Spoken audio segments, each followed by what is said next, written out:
Coucou tout le monde, j'espère que vous allez bien. Nous sommes le mercredi autour du 19 juin, je crois. J'espère que vous allez bien. Aujourd'hui, cette vidéo va être une vidéo qui va parler du nouveau portail qui découle. J'étais justement un peu inquiète ces derniers jours parce que je me disais, souvent j'ai connaissance au milieu du mois de quel sera le portail qui va tomber le mois d'après. Comme ça me laisse le temps de tourner la vidéo. Et comme vous savez que les vidéos vous sont postées en décalé. Donc si je veux que la vidéo apparaisse déjà début juillet, inévitablement, il va falloir la tourner rapidement. Et là, ce matin, ça y est, j'ai eu l'information de quel était le portail du mois de juillet. Alors moi j'aime le mois de juillet parce que c'est le mois de mon anniversaire, voilà. Et c'est le mois du soleil, voilà. Et par rapport à ça, on m'a demandé de sortir l'oracle que je n'utilise quasiment jamais parce que j'aime pas les images. C'est un oracle qui me parle pas. Ceci dit, là j'ai sorti l'oracle et ce qui est ressorti c'est âme passionnée. On entend le coq qui chante. Schéma répétitif. Zone de confort karmique. Au revoir. Donc, on vous parle de passion. On vous parle de passion. En effet, ça va être le portail de la passionnite. La passionnite. Hein? Je fais exprès d'inventer des mots. C'est pour montrer que la passionnite, c'est un peu la maladie de la passion. It renvoie à de l'inflammation. C'est l'inflammation de la passion. Ça devient, on s'enflamme. La passion chez moi, c'est infecté, c'est enflammé, c'est malade à l'intérieur de moi. La passionnite. Et je suis une âme passionnée. Et à cause de cette passionnite à l'intérieur de moi, je reproduis toujours les mêmes schémas répétitifs dans ma vie. C'est ce que j'ai l'habitude de faire. On voit cette cage. On voit une cage. Et c'est comme une prison. C'est ma zone de confort karmique. Qu'est-ce que ça veut dire? Ça veut dire que c'est ma zone de confort dans cette vie.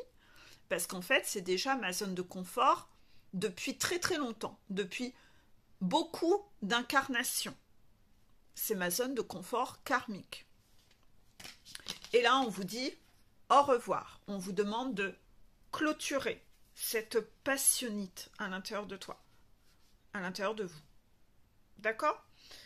Je vous ai fait une vidéo il y a quelque temps, il n'y a pas si longtemps que ça, là, le mois qui vient de s'écouler, où j'ai dit que le chasseur est amoureux de l'amour. Et beaucoup de chasseurs en consultation m'ont dit « Ça m'a beaucoup parlé ta vidéo, Peggy. » Oui, le chasseur est amoureux de l'amour, d'accord? Et il s'égare un petit peu parfois. Il est persuadé qu'il est amoureux du gars qui passe, mais en fait, il ne connaît pas le gars qui passe. Mais il s'en persuade, parce qu'en fait, il est amoureux de l'amour, et la première personne qui passe, s'il pouvait la prendre et réussir à la modeler à son image pour que cette personne soit le prince charmant du conte de fées et du scénario que le chasseur s'est inventé, qu'il voulait vivre dans sa vie, ce serait merveilleux. Le chasseur ne sait pas être finalement tant que ça dans l'amour inconditionnel. Non, il est dans l'amour inconditionnel de l'amour, du conte de fées qu'il a. Mais il a ce dysfonctionnement, c'est que il prend un peu... Moi, j'ai eu des cas qui sont très parlants en coaching, où parfois, le chasseur connaît pas beaucoup le runner. C'est-à-dire qu'en fait, ils n'ont pas passé beaucoup de temps ensemble et parfois, la relation n'existe pas encore réellement.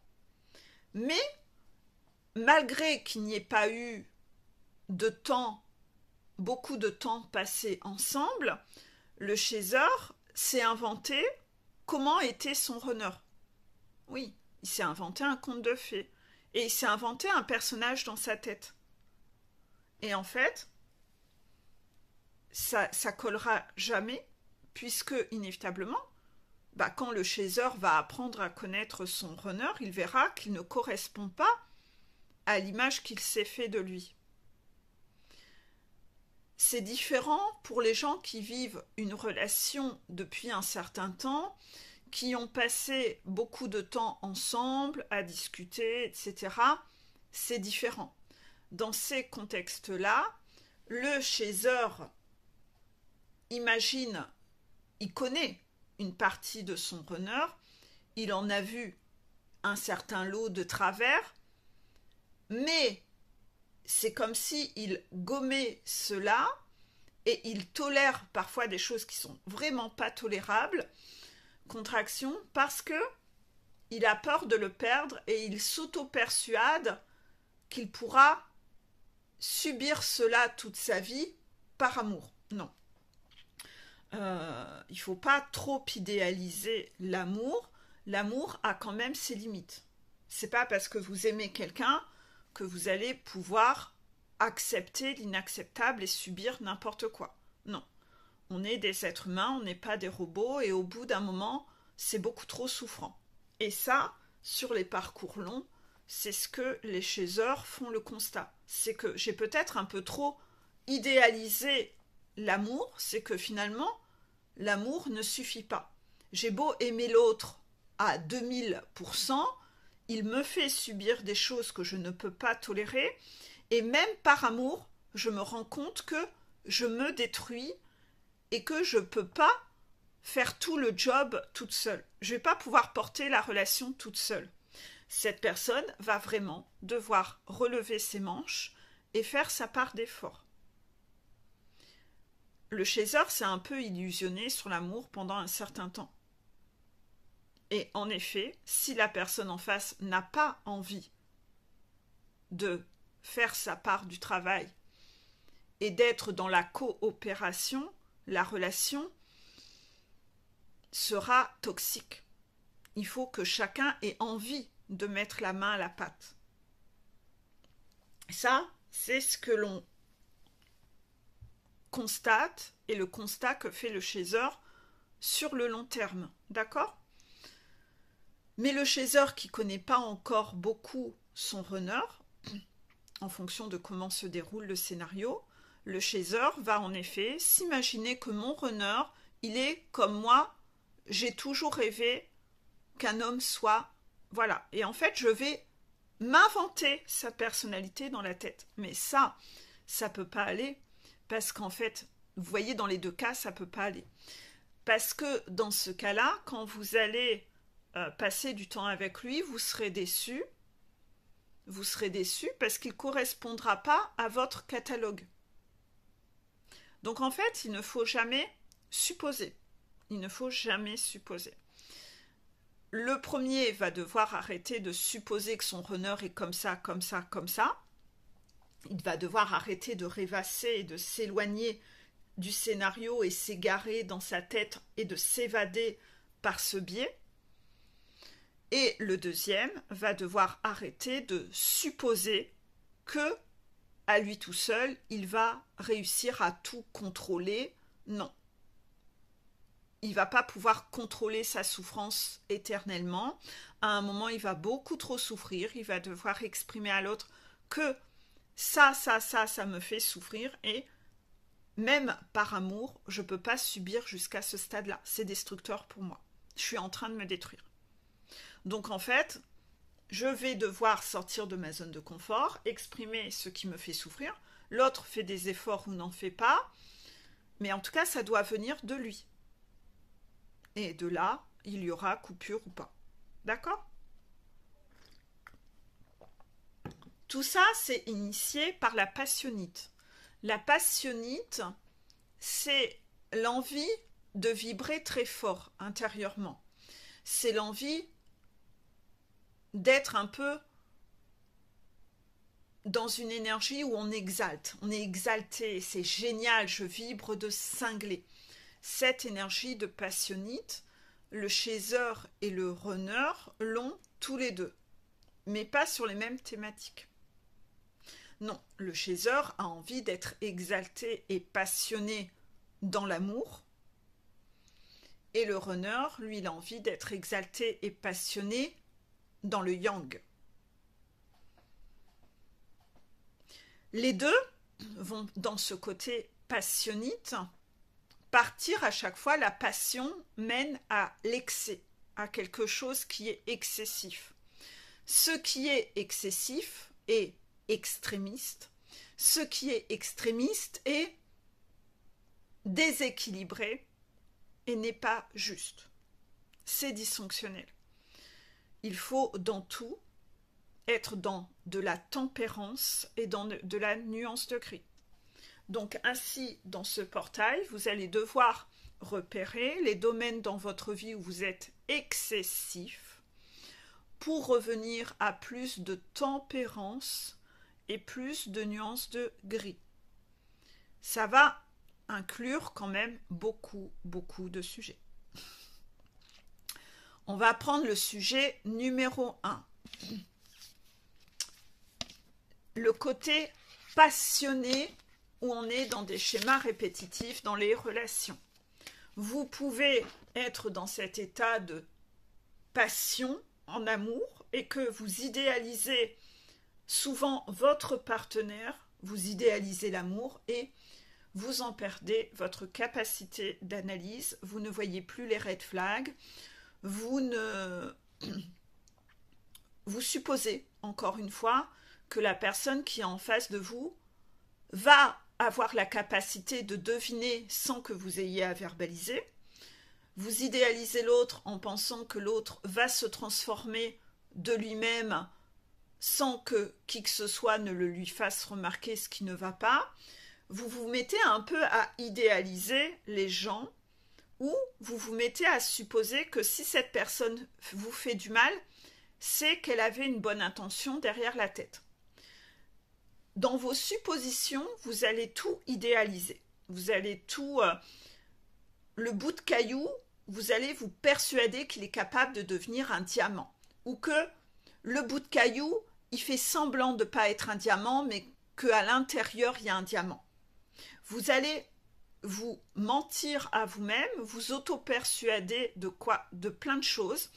Vous allez sombrer dans un déni de voir les faits dans la réalité. Vous n'allez plus être en train de regarder, vous allez perdre votre ancrage. Vous n'allez plus regarder les faits. Vous allez toujours y mettre un filtre d'amour, comme si vous portiez des lunettes avec un filtre d'amour.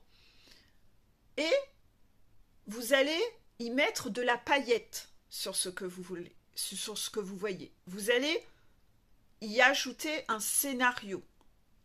Vous allez y ajouter un filtre pour que ce soit plus beau. Et vous allez vous inventer ça dans votre tête en vous auto-persuadant que ce que vous supposez est la réalité. Et ce n'est pas du tout la réalité. Vous faites ça pour que ce soit plus confortable. Pour pas renoncer à votre scénario. Votre scénario, c'est votre conte de fées dans la tête. Il est beaucoup plus confortable à imaginer. C'est le déni. Et la passionnite, c'est ça. C'est je suis dans le déni. Cette passionnite, je peux autant l'avoir avec quelqu'un en relation amoureuse, tout comme je peux l'avoir avec un parent, parce que j'idéalise la relation familiale, parce que dans ma passionnite, j'imagine que la relation, la famille, c'est parfait, que dans la famille, on peut quand même pas faire ça. Donc en fait, je vais me mettre un voile d'illusion à voir les gens de mon cercle familial plus beaux qu'ils ne le sont réellement. Je vais mettre un filtre d'amour. Je remets mes lunettes avec des cœurs. Je vais les voir plus beaux qu'ils ne le sont. Je vais me mentir à moi-même sur qui ils sont. C'est plus confortable. C'est beau, mon conte de fées. Je redeviens comme un enfant qui voit les gens de ma famille avec des cœurs dans les yeux. Mais parfois, en vieillissant, on se rend compte que ces gens sont pas si parfaits que ça, que c'est pas des bisounours, que c'est pas un roi, une reine, c'est pas un prince, non, que peut-être mon frère n'est pas un preux chevalier, qu'il est peut-être plus toxique qu'il n'en a l'air, que ma sœur que j'ai vue comme une princesse ou une jolie fée, c'est peut-être pas une jolie fée, finalement, elle est dysfonctionnelle, elle est toxique, que ma maman ou mon papa sont pas les grands sauveurs de l'humanité, finalement, ils sont beaucoup plus lâches et perfides et fourbes que ce que je voyais jusque-là. Voilà, ma passionnite me fait illusionner sur un domaine. Et en fait, je me persuade. Et ça, c'est une croyance rigide que j'ai à péter, une croyance limitante, de penser que quand on a telle étiquette, systématiquement, on est quelqu'un de bon. Absolument pas. Je vais devoir cette passionnite, je peux la voir aussi avec des amis. J'idéalise mes amis. J'idéalise mes amis, je ne vois pas que ma meilleure copine est toxique. Je ne vois pas que mon meilleur pote est fourbe, qu'il est calculateur, manipulateur. Qu'en fait, c'est un odieux connard, en fait, dans la vie. Qu'il utilise tout le monde. Donc s'il utilise tout le monde, il m'utilise moi aussi. Cette passionnite, vous pouvez la voir par rapport à un travail. Vous pouvez la voir par rapport à une activité. Et donc, en fait, cette passionnite peut toucher autant les gens, mais elle peut toucher aussi ce que vous faites dans votre vie, dans votre temps libre, ce que vous aimez faire, comment vous utilisez votre temps. Une passion, c'est ok de vibrer et d'avoir des loisirs. C'est ce que l'on appelle des passions. Mais c'est pas pour autant que ça doit devenir une passionnite excessive qui vous mène à n'importe quoi. C'est pas parce que vous aimez passer du temps avec vos amis que vous devez vivre en communauté comme dans une secte où vous n'êtes jamais seul et vous voulez passer toutes vos journées complètes, tout le temps avec vos amis. C'est tout juste si vous n'allez pas pisser avec vos amis. C'est tout juste si vous ne prenez pas la douche avec vos amis. C'est que vous ne faites plus rien, vous n'existez plus sans vos amis. C'est très excessif. C'est déséquilibré, c'est dysfonctionnel.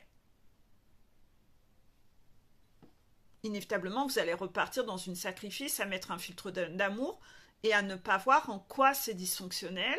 Vous n'allez pas réussir à voir que ces gens finalement ont une emprise sur vous puisque vous êtes dépendant, vous êtes drogué à cette personne. La passionnite va vous rendre dépendant et soumis à quelque chose. La passion entraîne la soumission. Et s'il y a soumission, il y a quoi? Il y a désalignement. Et il y a sacrifice. Il y a des moments où vous n'êtes pas vous-même. Il y a des moments où vous n'exprimez pas. Il y a des moments où vous aimeriez dire non, mais vous ne dites pas non.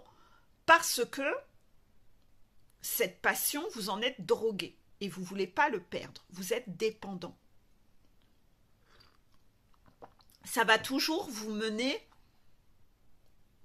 à un côté excessif qui va devenir masochiste. Vous voyez l'idée? Je vais regarder si mon chat ne veut pas rentrer. C'est très rigolo parce qu'on est en train de parler de ça et on est justement en train de me parler de mon chat. Mon chat, je suis passionnée par mon chat. Je suis gaga avec mon chat. D'ailleurs, l'éleveur l'avait appelé obsession. C'était l'année des O. Et moi, j'aimais pas ce mot-là. Moi, j'aimais le mot opium. Donc, en fait, je l'ai rebaptisé opium. Mais que ce soit obsession ou opium, c'est de la drogue. C'est un peu ça. Donc, en fait, je trouve que c'est très représentatif. C'est ma petite drogue. Je suis peut-être un peu excessive avec lui. Oui et non. C'est-à-dire que j'essaye toujours de faire très attention à toujours m'auto-observer et ne pas être trop excessive. D'extérieur, on me trouve peut-être extrêmement gaga avec mon chat, mais j'assume en fait, j'assume ce côté enfantin que j'ai d'être gaga avec les animaux. Depuis que je suis jeune, je suis très portée sur les animaux, je suis très portée aussi sur un côté, quand j'ai eu mes enfants, très maternel. Ben voilà, moi j'ai toujours rigolé en disant soit j'ai un troisième enfant, soit j'ai un chat. Mon chat est arrivé combler ce côté de pouponner que j'adore pouponner. Donc c'est mon bébé, mais je l'assume total. J'ai aucunement honte de ça et je cherche pas à le cacher ou à porter des masques. C'est ce qui fait rire beaucoup de gens. Opium est devenu votre coqueluche sur les réseaux sociaux. Tout le monde kiffe voir Opium et quand je ne le mets pas assez souvent en story, tout le monde me réclame de ses nouvelles. Donc en fait, il est devenu un peu votre coqueluche et beaucoup d'entre vous ont finalement aujourd'hui adopté des animaux et des chats, des chiens aussi, pour justement, vous aussi, vous aviez envie d'avoir un peu ce rapport-là. Ça n'est pas gênant puisque les guides prônent que les animaux sont des êtres vulnérables, contraction, et qu'il faut les protéger. Donc en fait, c'est très bien. D'apparence, je peux avoir l'air excessif de ce fait-là, puisque je lui donne cette posture de bébé, je le cajole, mais je suis pas dans un excès exacerbé. C'est-à-dire que je m'empêche pas de vivre. Contraction. Mon chat, c'est un chat qui, la race persan, c'est pas des chats indépendants. On ne peut pas les laisser des jours tout seuls. Ils vont faire une dépression et ils vont avoir des problèmes de santé. Donc en fait, inévitablement, c'est un chat qui a besoin d'être au contact. Il est très dépendant de son maître. Et on l'a habitué à voyager. Donc en fait, quand je pars, il part. Voilà. Je pars en week-end, il part en week-end. Je pars en vacances, il part en vacances. Voilà. Donc en fait, je ne m'empêche pas de vivre. Ce qui serait plus gênant, c'est que je m'interdise de vivre ou de faire ce que j'ai à faire à cause du chat. Ça serait excessif. Ça serait de la passionnite. Vous voyez la différence ? Je fais exprès de prendre un exemple con et concret pour essayer de vous montrer un peu tous les domaines de la vie, parce qu'il y a beaucoup de domaines où la passionnite peut tomber. Quand je suis en vacances, je vais le mettre en sécurité dans l'habitat, mais je ne vais pas me dire je ne sors pas de l'habitat pour pas qu'il soit seul. Non, je fais ma vie en vacances. Si je dois partir en excursion toute la journée, je pars en excursion toute la journée. Il a eu son câlin le matin, pendant la nuit et au soir. Je ne fais pas mon programme en fonction de lui. Vous voyez, je suis dans la nuance de gris, contraction. Quand j'ai eu des enfants, je ne me suis pas empêchée de vivre. Mes enfants, j'ai à chaque fois accouché au mois de mai, au mois d'août, j'étais quand même en vacances. Avec eux. Même si ma mère était choquée, elle aurait voulu que je ne bouge pas avec mes enfants. Mais je vous l'ai toujours dit, moi j'ai jamais écouté mes parents. Voilà. Donc en fait, balèque. Avec le premier, j'étais quand même sur la plage, sur la Côte d'Azur, avec le premier, qui était tout nu en couche, à l'ombre, et je vaporisais de l'eau dessus. Et la deuxième, j'étais aussi autre part dans le sud, et elle a même été campée en 4x4, etc. Enfin voilà. Et je pense que vous avez vu, ils sont pas morts, mes enfants. Je les ai pas largués. Je les ai pas largués. Non, je les prenais avec moi. Je faisais mon rôle de maman. En vacances, j'étais pas... Voilà, je m'occupais d'eux, en fait. Mais je m'occupais d'eux et de moi. Je répondais aussi à mon besoin. Donc en fait, j'étais dans l'adaptabilité, dans le juste équilibre. Vous voyez? Par contre, je n'aurais pas su, j'aurais été en souffrance à laisser mon bébé si petit à quelqu'un pendant 1 semaine, 2 semaines, 3 semaines. Non. J'ai un côté mère poule. L'enfant, il fallait qu'il soit avec moi. Donc en fait, je fais en sorte de ne pas être en souffrance, mais je ne m'oublie pas dedans. Vous voyez où est la nuance de gris? C'est pas, j'annulais pas mes vacances. Non, je partais quand même en vacances. Vous voyez où est la nuance de gris, le juste équilibre? Bon, là, je vous ai sorti 2 exemples. Essayez maintenant de penser à d'autres exemples. Le travail. Est-ce que vous avez une passionnite de folie pour votre travail ou c'est très déséquilibré? En vous disant, oui, mais c'est ma passion. Ou le travail prend trop de place. Ou ça prend tout votre temps parce que vous adorez ça, mais en fait, vous vous fatiguez tellement dans votre travail que vous n'avez même plus le temps le soir ou l'énergie de faire quoi que ce soit. Ou vous travaillez je ne sais combien de jours par semaine, vous reprenez du travail quand vous êtes chez vous, vous n'avez pas de pause midi. Vous le savez, moi, j'ai un temps... Moi, ce truc-là, ça m'a... C'était en moi de folie, hein, ce côté passion. Je suis, franchement, en toute objectivité, je crois que oui, moi, je suis une âme passionnée. Et les guides me le confirment, vous voyez? Je suis quelqu'un qui aime vibrer à fond. J'ai ce côté un peu enflammé. J'aime être passionnée par quelque chose. J'aime sentir que ça vibre en moi. Mais j'ai appris à rester une âme passionnée en me modérant, en me tempérant et en revenant dans une âme passionnée dans la nuance de gris. Donc moi, idéaliser les gens et m'aveugler, mon Dieu que je l'ai fait. Sur tous les domaines. Sur tous les domaines, sentimental, familial, amical, tout. Professionnel aussi, j'idéalisais des chefs. Toujours. J'idéalisais les gens. J'avais ce côté un peu bisounours de m'aveugler et de ne voir que le bon chez les gens. Un côté un peu naïf de croire que les gens n'avaient pas un mauvais côté. Si, il y a des gens qui sont calculateurs, mais quand vous l'êtes pas, vous avez du mal à imaginer que les gens puissent être calculateurs et faire du mal, en sachant qu'ils font du mal. Et pourtant, mon Dieu que si. Ensuite, cette passionnite s'est révélée même dans mes études. J'étais très perfectionniste. Je révisais beaucoup, mes cahiers étaient nickel, avec des petites couleurs, etc. Je faisais tout, toujours à fond. J'ai été là-dedans aussi dans le travail.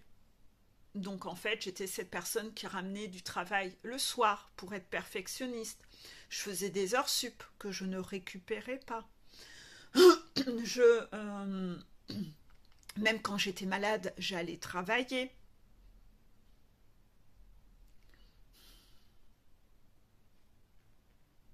J'étais toujours l'employé modèle de ce fait-là parce que je faisais toujours au-delà d'eux.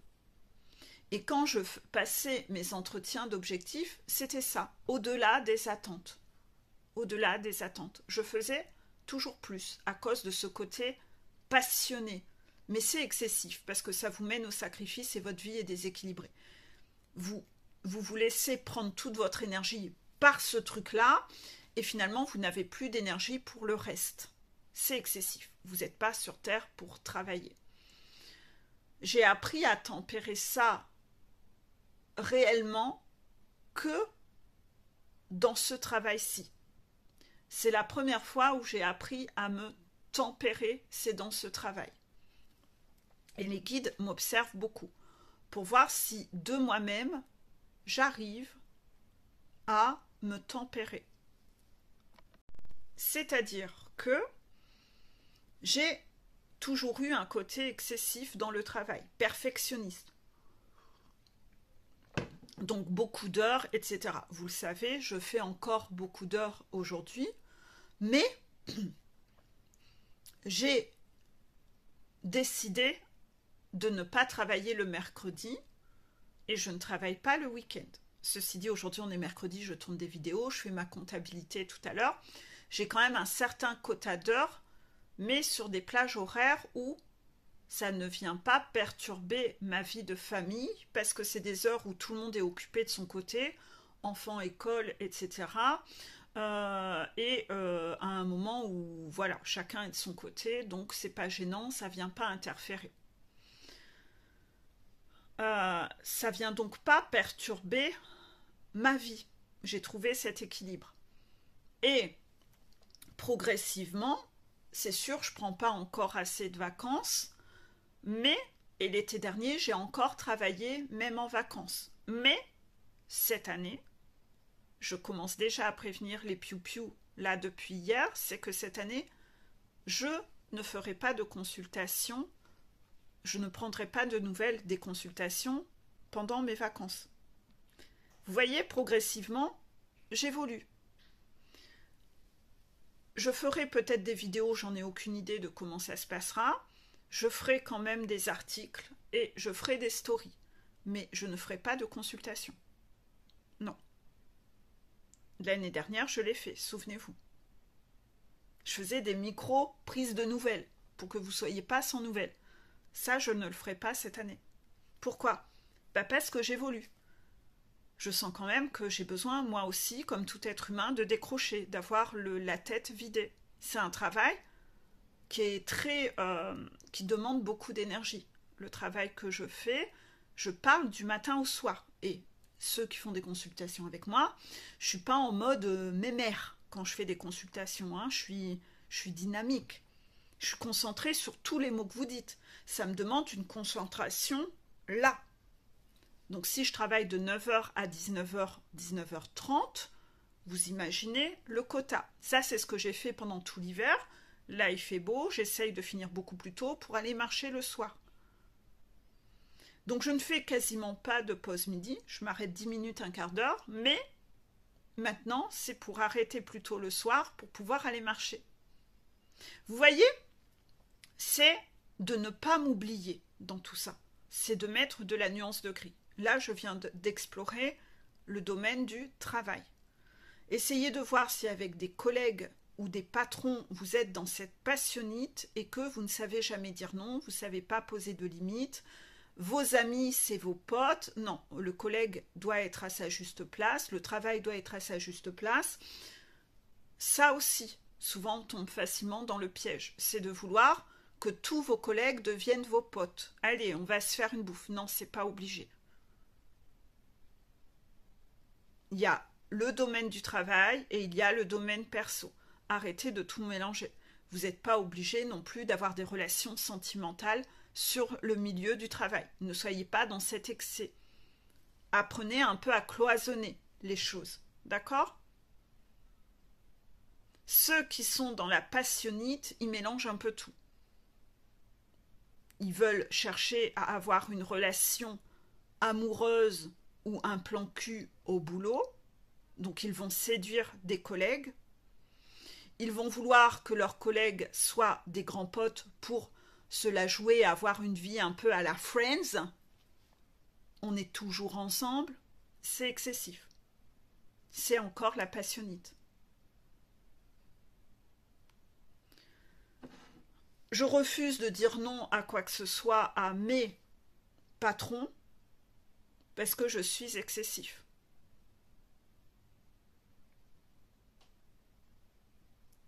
La passionnite. Le côté excessif. Je veux plus, toujours plus. Je veux toujours avoir un titre plus haut, avoir un salaire plus haut. C'est ça qui me passionne. Ça devient excessif.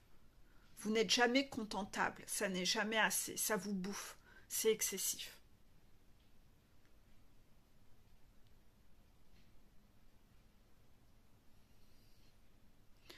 On vient déjà d'aborder pas mal de thématiques. On va arrêter cette vidéo-là parce qu'elle fait 35 minutes. Je vais faire un deuxième volet qui va aborder d'autres domaines de la passionnite. Belle journée!